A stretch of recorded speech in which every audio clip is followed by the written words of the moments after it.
In this episode of Real Talk, I'm going to share with you some real live examples that I've been experiencing this week that's helped me to unlock my hidden truths and step up, stand up, and speak up for my truth.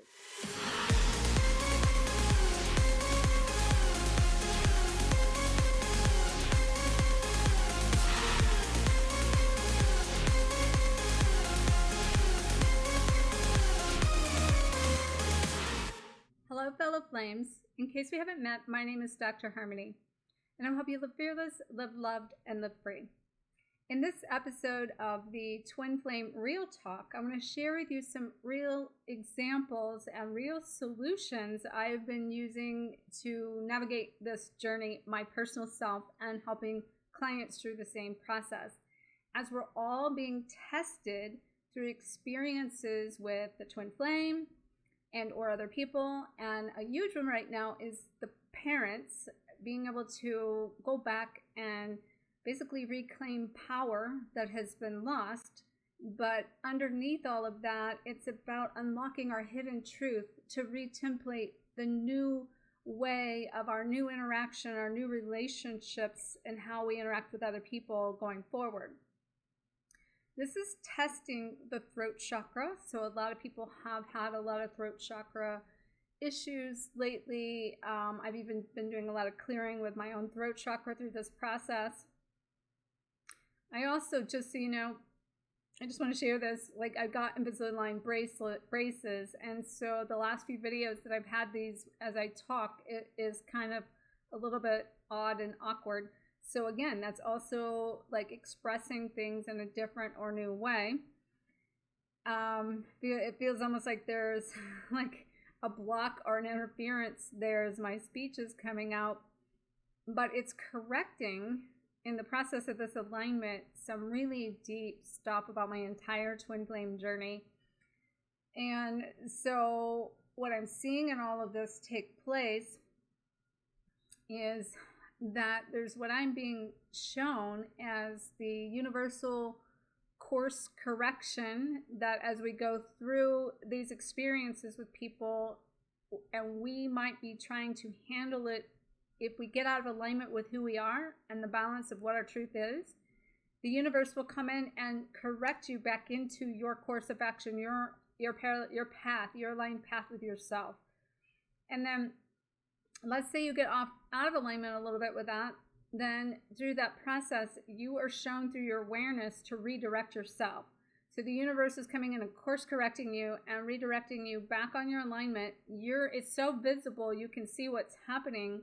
And in doing that, then it allows you to adjust the way that you've been handling your actions, your thoughts, your feelings, and managing your process through this journey. So you're learning how to redirect yourself back into alignment. So the alignment then would be also with this truth I'm talking about. So there's 4 things that I'm being shown that's really important to bring into alignment to help you really come into alignment with that truth and be able to speak at your greatest and fullest expression of who you are, which is why we're being tested in all of this, to clear the path of what we've done, to correct the imbalance in it, to collect the power we've lost in it, and then to go forward in the new way.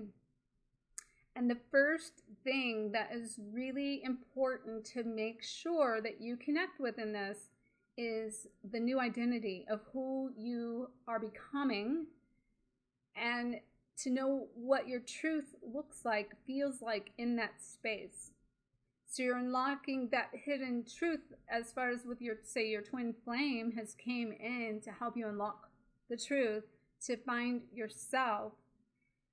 And that we're all learning that's more an authentic version, moving through this journey with more ease and connection to what we feel versus what we think. It's opening us up to see things that we haven't saw before, but also to experience a lot of vulnerability within ourselves.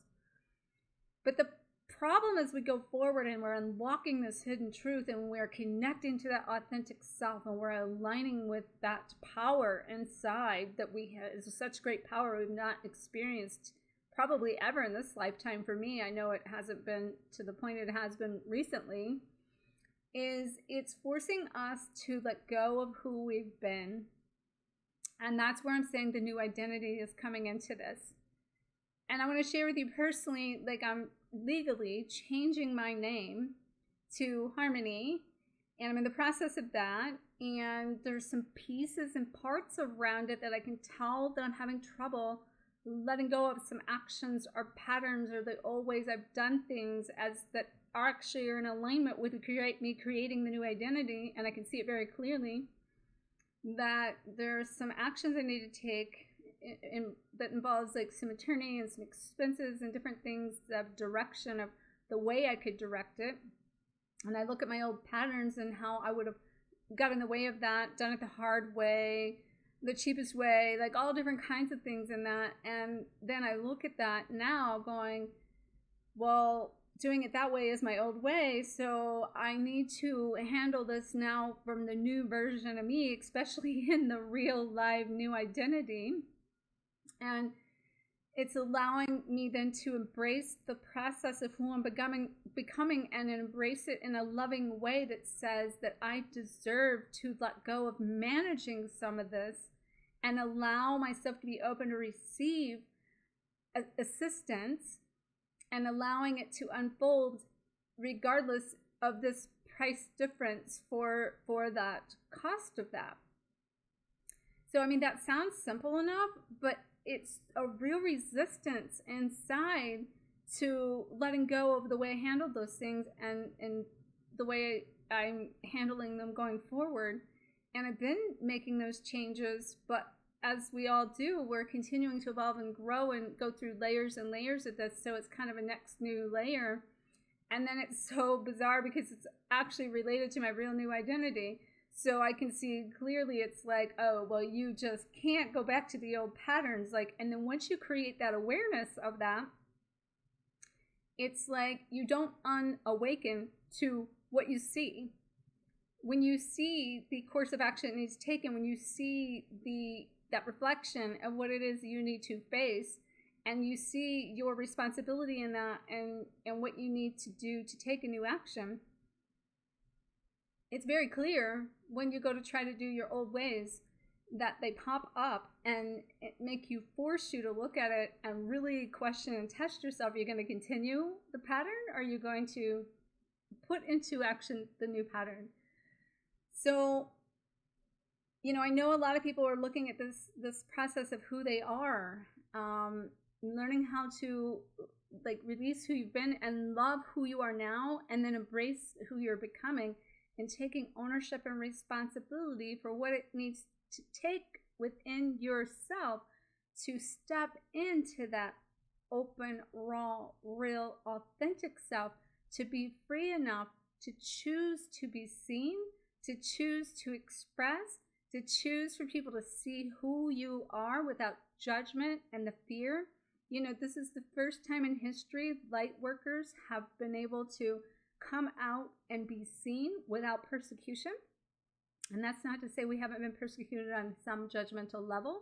I've dealt with this my whole life, with my father being religious and the preacher, pastor, and preaching sermons, and I live sermons versus preach them.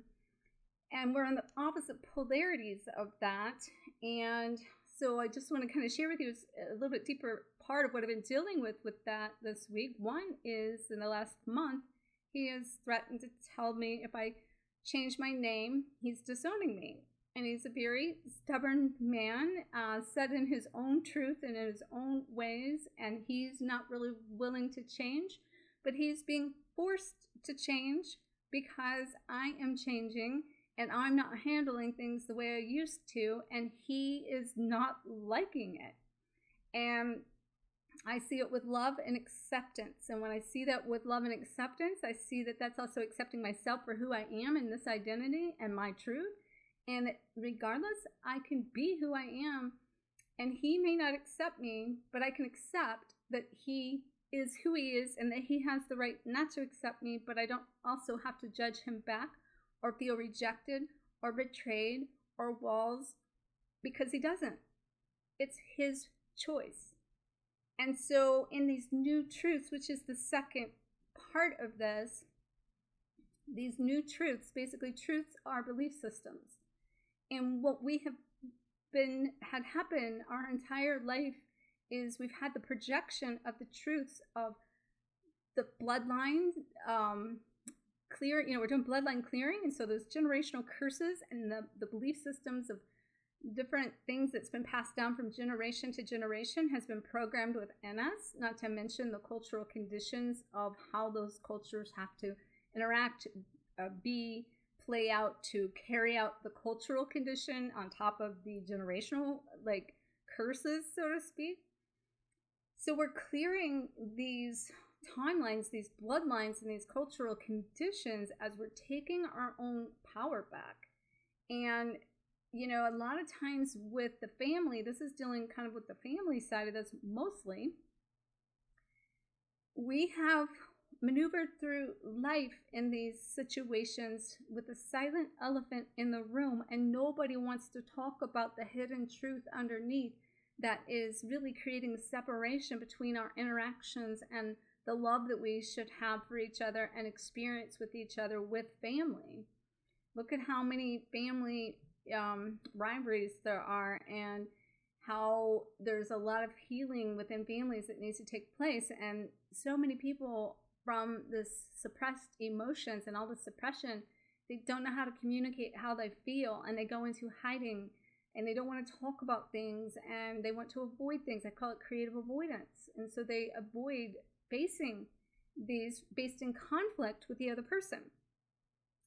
For me, that's kind of how it was with my father growing up in this religious situation, because even as a young child, I knew that religion was not templated within my belief system. And I saw it from a standpoint at the outside. I could see this hypocritical standpoint. I could see how what basically, say my dad would say, it was you're not supposed to judge, but then his not supposed to judging created judgment. And that's this paradoxical thing that I saw at a very, very young age, and I just knew I didn't want to participate in that. However, growing up in that environment at the opposite polarity of where I am now is exactly what it took for me to be as strong and as connected and as in my own truth and belief of knowing my own belief. I had to go down that path to clearly see my own truth with certainty, and to know that what I was being shown growing up was not my truth. It just wasn't. So I want to tell you, I was, this has been a battle my whole life, as far as I felt like my voice didn't matter because my dad is so strong in his opinions, his beliefs. When I was a kid, he would sit me with my friends would come over, and he'd make us sit at the table and preach straight from the Bible, verbatim of the verses, word for word reading. And to this day, if somebody tries to read to me, it's kind of I have to take a step back, because I don't want to be told or spoke to or preached at or, read to. I want to have a dialogue of a two-way conversation about things. So about 4 or 5 years ago, I started opening up and being, as I came out more spiritually, my own spiritual closet. And that's why I hid. I knew me coming out of the closet was going to be a test. When I say coming out of the closet from a standpoint of being who I am and showing my spirituality and my psychic gifts, and not giving a rat's butt about what my dad thought or anybody else thought. And it took a long time, and it was layers and layers and layers and layers. And about 4 years ago, I was faced with my father to stand up in my truth and kind of shut him down and put him in his place. But it's always still been this silent elephant, and there's this other layer that was really deep, needing to come out.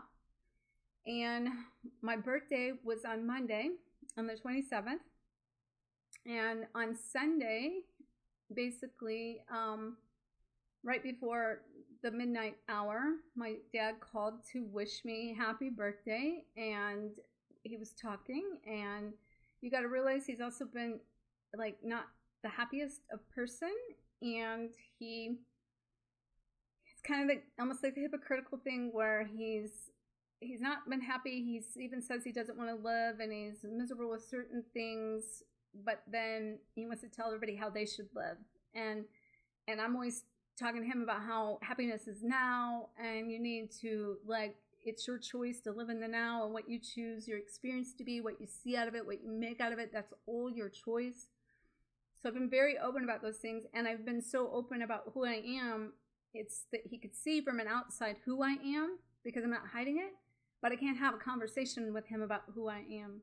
And that's been okay with me, because it wouldn't do any good to try to there's no point in trying to say you got to believe what I believe, or be faced to see who I am, or think about what to even know like what I am. Is no point in pushing the subject, because he's not going to get it, and I get it that he doesn't, but I don't have to hide it. And so he basically had made a comment about how he wouldn't have to be so miserable when he got to heaven. And I basically said, well, why would you get to heaven?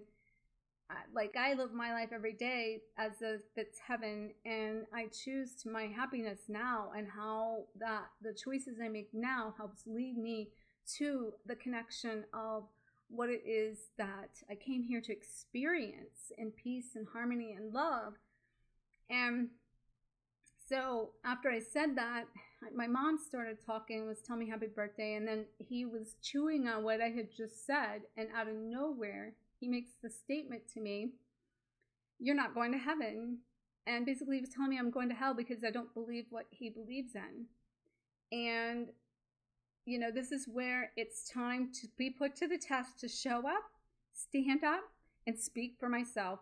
And I did it in a way with dignity, power, integrity that I've never done in my life.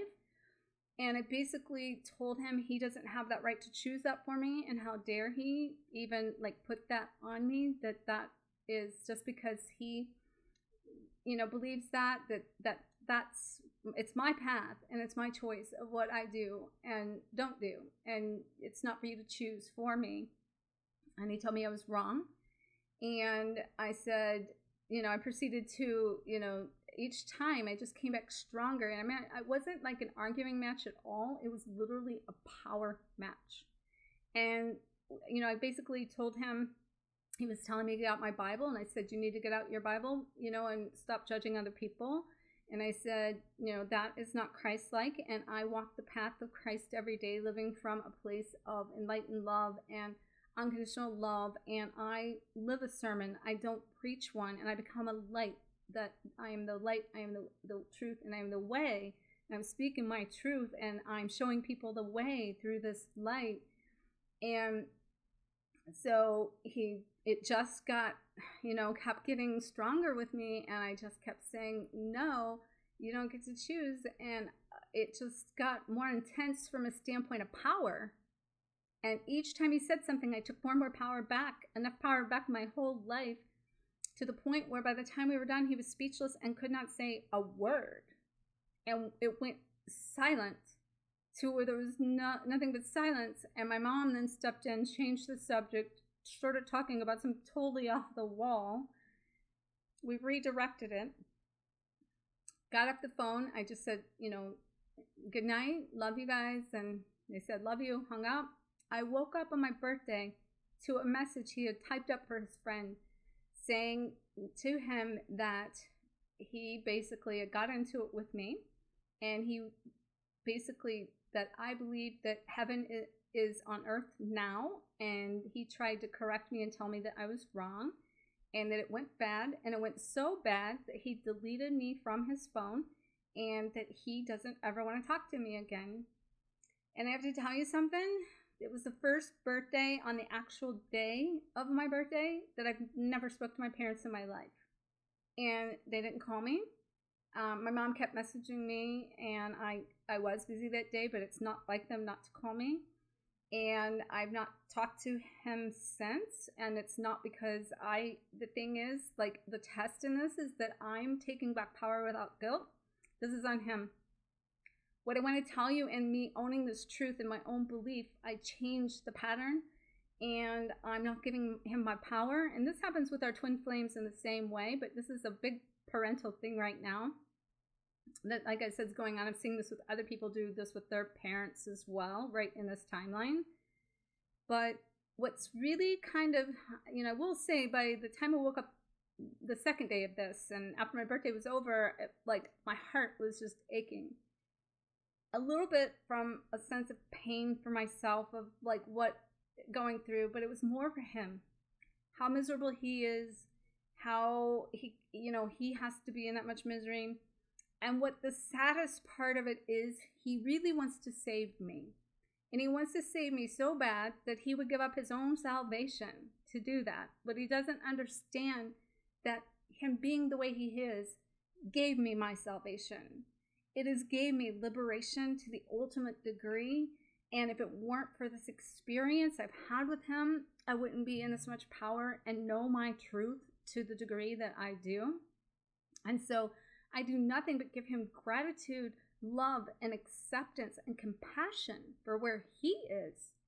This is not about what he's doing to me at all. It's really what he's doing for me. And as I said, it's just really sad that he can't see I actually am living what it is he wants me to have. And it's kind of like screwed up, but at the same time, it's so beautiful. And it hurts good. And this is the whole twin flame journey, is the exact same paradoxical way. And I spent a lot of time on that one, so I'm going to move to the third one now. But I want to really give you like a really deep place of what has been going on in even my own life in the last few weeks, because leading up to this, I also made other choices to take back power that was splitting hairs kind of power, and also super deep things. But every time I've made a choice to stay in that power, instantly it cleared the space for this new part of me to come in. So like I'm creating and I'm attracting in the law of attraction. The minute I choose this power and I step up and stand up and speak up and I feel that power and I raise my vibration, it's like I'm attracting what I actually want, like instantly. I mean, in minutes. And I'm talking minutes. I might even have the thought of like, oh, I would love to have somebody make dinner for me. And then some random invite was like, I'd like to invite you over and make you dinner, like literally within a couple hours. And, it wasn't somebody I knew, and that's not that it mattered, but it was the idea that it happened. And who's to know if I follow up on that or not. But the third thing here is we're creating in this process to recreate this new program of how we handle these things. So to go through and be able to, is creating this identity, this new identity, and we're awakening to it. And then to identify and connect to those new truths of what our beliefs are. Not what our parents are, not what we've been programmed, and not what other people have told us or made us feel, think, or believe. But what do we believe?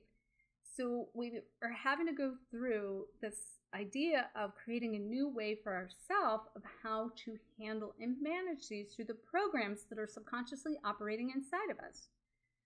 So we need to identify what our wounds are in this process. And then we need to, because the wounds are going to be what sends out the signal to attract the interaction with whoever, twin flame, parent, any interaction with anyone, so that you can identify what the wound is. The minute you identify the wound and you've awakened to the awareness, now you can transcend your trigger, because you can see that the wound where that's hitting you, and say maybe abandonment or rejection, and then you can transcend the trigger by taking a different course of processing within your mind and your heart and your actions that you're taking. So as you transcend these triggers, to transcend them, you need to make sure to be upgrading the mindset. You need to expand your heart in this process, and you need to embrace your life with balance and love and peace and harmony and power. That what's going to keep you in alignment with your truth, so that when these things come up, you can redirect yourself back to the path that's your path and not anyone else's. And to know that these triggers and wounds are really only happening for you to upgrade the mind, for you to expand the heart, for you to come into the alignment with your truth so you can embrace life with harmony. So in the fourth thing is to then implement the new pattern of action. Excuse me. And so in order to implement whatever new plan of action is, to rechange and reprogram the program, and the program connecting to your identity and unlocking and revealing the truths that you need to reprogram, you need to be willing to see your reflection in these encounters that are happening.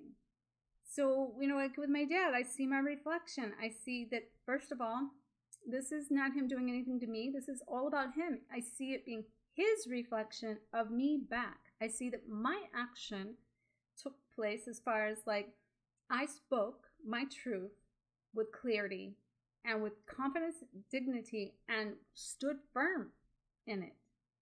And he's never saw me do that before. It rattled him because he basically lost the control that he technically had before. And now in his reflection of that, instead of him taking responsibility and looking at himself and what he's doing in the interaction, he thinks it's all me. Well, you could think about that in your twin flame. If you reverse that to yourself with other people, and you're the one that's being rejected, like say him, or the things are changing, that reflection you need to see within yourself so that you can then be open to the awareness, the greater awareness that it's trying to teach you, so that you can then choose to take a different action that's going to allow you to redirect back to the inner self and back to the inner truth.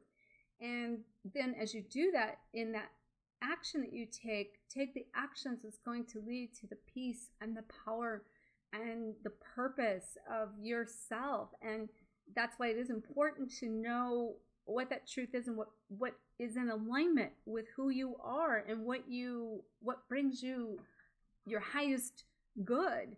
And if it's not, and it's pulling you out of alignment, then you need to redirect yourself in those thoughts, feelings, and actions. But also in the actions you take, you need to trust that when you do take the action and it feels like it's for your highest good and you feel good with it, you need to trust the process of what's happening around you.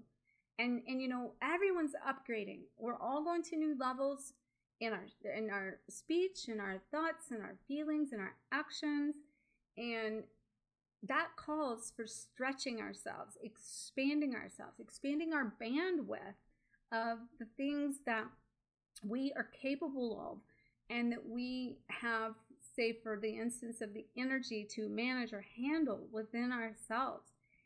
This is taking us to the next level. And the only way we can do that is to let go of the things that aren't supporting us. And I don't know where this is going right now, like with my dad, but I know that I am with a place of peace. I don't take it personal. I know it's him, and I'm sending him love and working it with his higher self and just letting him know he's supported. And he's loves me enough. I'm sure he will come around in his own timing. But what I can promise you is it won't be the old pattern or the old connection.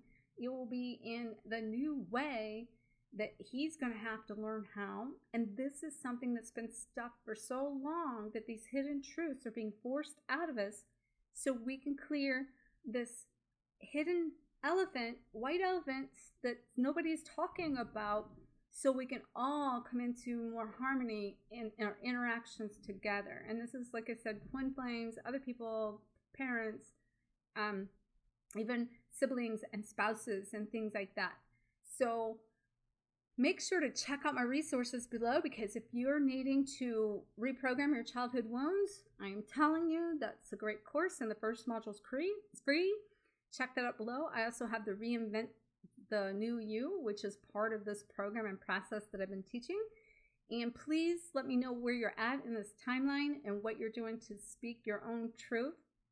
I want to thank you all for your love, your light, showing up, giving me a reason to show up. And I love your messages and how inspirational that my messages have been for you. And that fuels my flame for me to show up and share my journey with you. So may you always face your fears, find freedom, and glow forward on fire. Make sure to like, comment, share the shine, and I'll see you in the next video. Namaste.